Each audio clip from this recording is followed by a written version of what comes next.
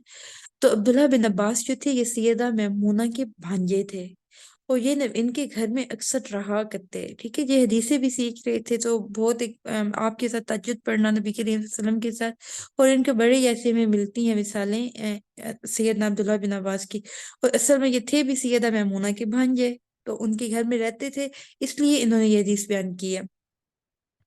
اچھا، جنبی جو ہوتا ہے، پھر ایک اور بات بھی ہے نا کہ امہات المومنین کبھی بھی سچ کو بیان کرنے میں یا ایسی باتیں بیان کرنے میں جس سے امت کے لیے آسانی ہو سکے، اسے کبھی شرمائی نہیں ہے، ٹھیک ہے۔